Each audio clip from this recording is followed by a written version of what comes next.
Hi everyone, welcome to government jobs Adda 24/7। आज इस session में हम लोग बहुत ही ज्यादा सीरियस मुद्दे पर बात करने वाले हैं और हम लोग बात करने वाले हैं एसएससी के फेलियर्स के बारे में। एसएससी एग्जाम कंडक्ट करवाता है और आप सभी बहुत टाइम से एसएससी एग्जामिनेशन के लिए प्रिपरेशन करते हो, तैयारी करते हो, अपने घर से दूर रहते हो, अपना टाइम अपना सब कुछ लगा देते हो अपनी प्रिपरेशन में।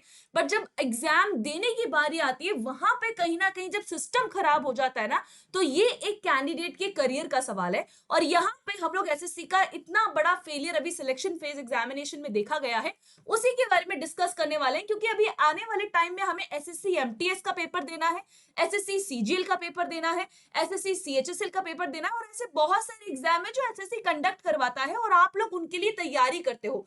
तो यहाँ पर हम लोग बात करेंगे इन सभी फेलियर के बारे में। और अब जो पॉइंट है वो ये है कि हम सबको अब एक साथ आना पड़ेगा अगर हम चाहते हैं कि आने वाले टाइम में हमारे जो एग्जाम्स हैं वो हमें एटलीस्ट देने को मिले। अगर हमने इतना टाइम लगाकर तैयारी की है, हम सेंटर पे जाएं तो एटलीस्ट हम लोग एग्जाम देकर आए। रिजल्ट क्या आएगा वो बात की बात है, बट एटलीस्ट हमें सेंटर पे जाकर एग्जाम देने को तो मिले, हमें पेपर देखने को तो मिले। तो इसके लिए हम सबको एक साथ आना पड़ेगा, क्योंकि अब यहाँ पे देखा जा रहा है कि एसएससी का पूरा सिस्टम फेल हो चुका है। तो चलिए स्टार्ट करेंगे हमारा आज का सेशन। मैं पूरी कहानी आपको बताने वाली हूँ, ये कहानी कब से शुरू होती है, क्या है, और हम लोग क्या स्टार्ट करने वाले हैं। देखिए, मैंने आप सभी के लिए एक और वीडियो बनाया था और उस वीडियो में हमने बात की थी कि सिलेक्शन फेज के जो एग्जाम है, ठीक है, सिलेक्शन पोस्ट के लिए जो एग्जाम करवाए जाते हैं, फेज 13 के इस बार एग्जाम हो रहे हैं, 2025 की बात कर रही हूँ। यहाँ पे ये जो एग्जाम्स है ये 24 जुलाई से शुरू होने थे, 24 जुलाई से।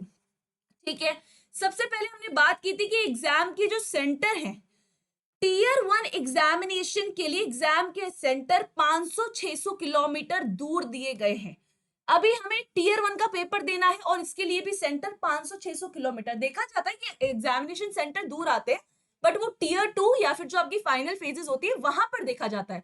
अगर टीयर 1 के लिए भी एग्जाम के सेंटर 500-600 किलोमीटर या 700 किलोमीटर की दूरी पे आएंगे, फॉर एग्जाम्पल एक बच्चा था जिसका राजस्थान में उसने अपना जो है एग्जामिनेशन सेंटर डाला था और उसको अंडमान भेजा जा रहा है अपना एग्जाम देने के लिए। अब अंडमान भी अगर बच्चा पेपर देने जाता है, एक बार कोशिश भी कर लेगा कि मैंने तैयारी की है, फैमिली भी सपोर्ट कर देगी, तो वो थोड़े दिन जाकर, एक दिन पहले जाकर तैयारी करेगा, वहां पे सेंटर ढूंढेगा। और सपोज करो जब वो सेंटर पे जाता है और वहां पे उसको एक नोटिस मिलता है कि आज का पेपर कैंसिल हो जाता है, तो यहां पर सबसे बड़ा फेलियर जो है, जो ऑर्गेनाइजिंग बॉडी है उसका देखने को मिलता है। क्योंकि आपने एक तो घर के पास सेंटर नहीं दिया, इतना दूर सेंटर दिया, और सेंटर पे जब बच्चे पहुंचे पेपर देने के लिए और उनको बोला जाता है कि आपका जो एग्जाम है ये अभी के लिए रीशेड्यूल किया जाता है या आज आपका एग्जाम नहीं होगा। ये कोई स्कूल के छोटे मोटे एग्जाम नहीं है, आप सिलेक्शन पोस्ट के लिए एग्जाम करवा रहे हो। तो यहाँ पर एसएससी के कई सारे फेलियर हैं जो सामने आए, और हम इन फेलियर को रोकना चाहते हैं क्योंकि आने वाले टाइम में आप लोग बहुत सारे एग्जाम देने वाले हो और इसके लिए हमें एक साथ आना पड़ेगा। मैं आपको पूरी स्टोरी सुनाती हूँ। एग्जाम सेंटर के बारे में तो आपको मैंने पहले ही बताया था कि इस बार सेंटर्स बहुत दूर दूर दिए जा रहे हैं। बट हुआ क्या, जैसे ही बच्चे 24 तारीख को सेंटर पे पहुंचे, वहां पे एक नोटिस दिया जाता है कि आपका एग्जाम पोस्टपोन हो गया है। देखिए, यहाँ पे बात करते हैं तो स्टाफ सिलेक्शन कमीशन यानी कि एसएससी की बात की जा रही है। एसएससी ने अनाउंस किए थे सिलेक्शन पोस्ट के लिए जो फेज 13 के एग्जाम है ये कई सेंटर्स पे होने थे। 24 तारीख की अगर बात करें, 24 तारीख से लेकर 1 अगस्त के एग्जाम होने थे, बट कई सेंटर पे देखा गया है कि एग्जाम जो है वो कैंसिल हो गया है फॉर एडमिनिस्ट्रेटिव रीजन। आपके एडमिनिस्ट्रेटिव रीजंस हमें समझ में ही नहीं आ रहे एसएससी। रीजन इज कि पहले तो एक कैलेंडर आता है एसएससी का, उसके बाद वापस से एक रिवाइज कैलेंडर आता है, जून के महीने में सारे एप्लीकेशन फॉर्म आउट कर दिए जाते हैं। एक सिस्टम होना चाहिए हर चीज का, और हर चीज के फेलियर के पीछे जो आप कारण दे देते हो वो होता है एडमिनिस्ट्रेटिव रीजन। ये एडमिनिस्ट्रेटिव रीजन क्या है, हमें ये बताइए, हमें ये जानना है। तो यस, इन्हीं सभी चीजों को रोकने के लिए अड्डा 24/7 आप सभी के साथ आया, क्योंकि अब हाई टाइम आ गया। अगर आप अब आवाज नहीं उठाई तो कुछ नहीं होने वाला है। तो यहाँ पे बोल रहा है कि पवन गंगा एक एजुकेशन सेंटर है, यहाँ पे 24 जुलाई से लेकर 26 जुलाई तक का एग्जाम जो है ये कैंसिल कर दिया गया है, और रीजन दिया जा रहा है कि एडमिनिस्ट्रेटिव रीजंस के चलते हुए वापस से सेंटर पे एग्जाम होंगे वो 28 जुलाई से होंगे। और ऐसा सिर्फ पवन गंगा सेंटर नहीं, ऐसे कई सारे सेंटर्स पे एग्जाम को कैंसिल किया गया है। तो एसएससी अगर पेपर करवाना है, सही तरीके से पेपर करवाओ, कोई बात नहीं, ठीक है, अगर प्रोसेस को अलाइन करने में टाइम लगता है, आप 1-2 महीने का समय और ले लो, बच्चा उस टाइम पे और तैयारी कर लेगा। बट जब आपने एग्जाम की डेट दी है, एडमिट कार्ड दिया है, तो बच्चे को पेपर देने को मिले, और बच्चा इतना पैसा खर्च करके इतना दूर सेंटर पे जा रहा है। तो एसएससी के इस बार बहुत सारे फेलियर्स देखने को मिले हैं, और इन्हीं फेलियर्स को हम चाहते हैं कि ये फेलियर्स हमें अदर एग्जामिनेशन में ना दिखे, जो सिलेक्शन पोस्ट में दिखे हैं।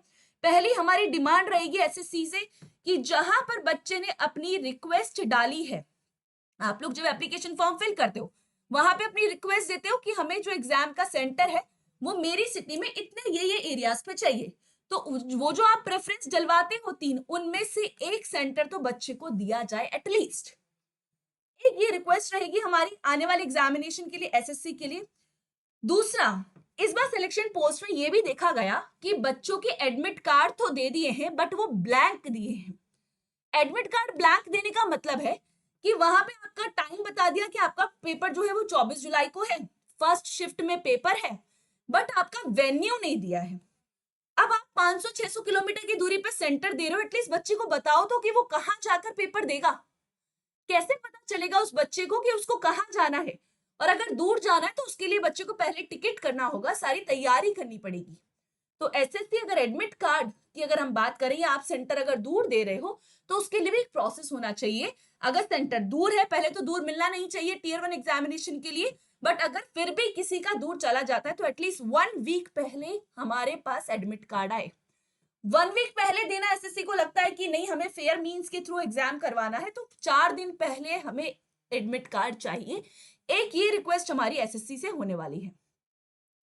तीसरी रिक्वेस्ट हमारी एसएससी से ये रहेगी कि बच्चे जब एग्जाम सेंटर पे पहुंचे, उनको तब ना इन्फॉर्म किया जाए कि एग्जाम कैंसिल हो गया। अगर इस तरीके का कुछ होता है तो उसके बारे में पहले ही अपडेट बच्चे को मिलना चाहिए, at least 2 days prior. 2 days prior update इस तरीके का बच्चे के पास आना चाहिए। तो आई होप कि आप सभी अडा 24/7 के साथ इस मुहिम में जुड़ना चाहोगे, और 9 बजे, कल मॉर्निंग में 9 बजे, यानी कि हम लोग बात कर रहे हैं 26 जुलाई की, 26 जुलाई को एक्स पर, जिसे आप लोग ट्विटर के नाम से जानते होंगे, एक्स पर हम एक ट्रेंड चलाने वाले हैं, हैशटैग एसएससी सिस्टम सुधार लो अपना। हैशटैग एसएससी सिस्टम सुधारो। इस सिस्टम सुधारो मुहिम में आप हमारे साथ जुड़िए, ताकि हम एसएससी तक आप लोगों की आवाज मिलकर उठा सकें, और ये जो रिफॉर्म्स की जरूरत है इनकी डिमांड कर सकें।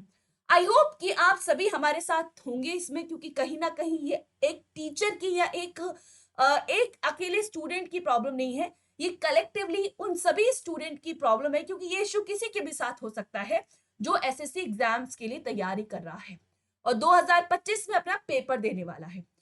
तो आई होप कि आपको ये पूरा मुद्दा समझ में आ गया होगा। यहाँ पे एक और हम बात करते हैं, एडुकासा।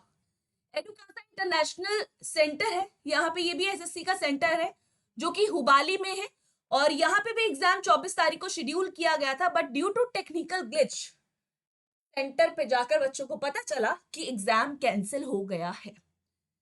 It's a request, SSC please सारी चीजों को सही वे में करवाया जाए। ये बच्चों के फ्यूचर का सवाल है, बच्चों के फ्यूचर के साथ मत खेलो, कैंडिडेट्स के फ्यूचर के साथ मत खेलो। बहुत मेहनत से घर वाले तैयारी कराते हैं, एक बच्चा बहुत सारी चीजों को छोड़कर पढ़ाई करता है और तैयारी में जुड़ता है। तो इन सभी चीजों को रिस्पेक्ट किया जाए और जो सिस्टम है उसमें सुधार लाया जाए। आई होप कि आप मेरा मुद्दा समझ गए होंगे। तो अंत में एंड यहीं पे करना चाहूंगी, एसएससी सिस्टम सुधारो। कल 9 बजे एक्स पर हम ये पोस्ट शुरू हो कर रहे हैं, और मेरी रिक्वेस्ट रहेगी कि आप सभी साथ में आए और ये पोस्ट हमारे साथ डालें। पोस्ट क्या होने वाला है वो हम आपको कमेंट बॉक्स में बता देंगे, कॉपी करके आपको एक्स पर ये पोस्ट डालना होगा। चलिए, alright everyone, thank you so much for being with me. क्या आप मेरे साथ हैं? चैट बॉक्स में जरूर लिखिएगा। Bye bye, take care.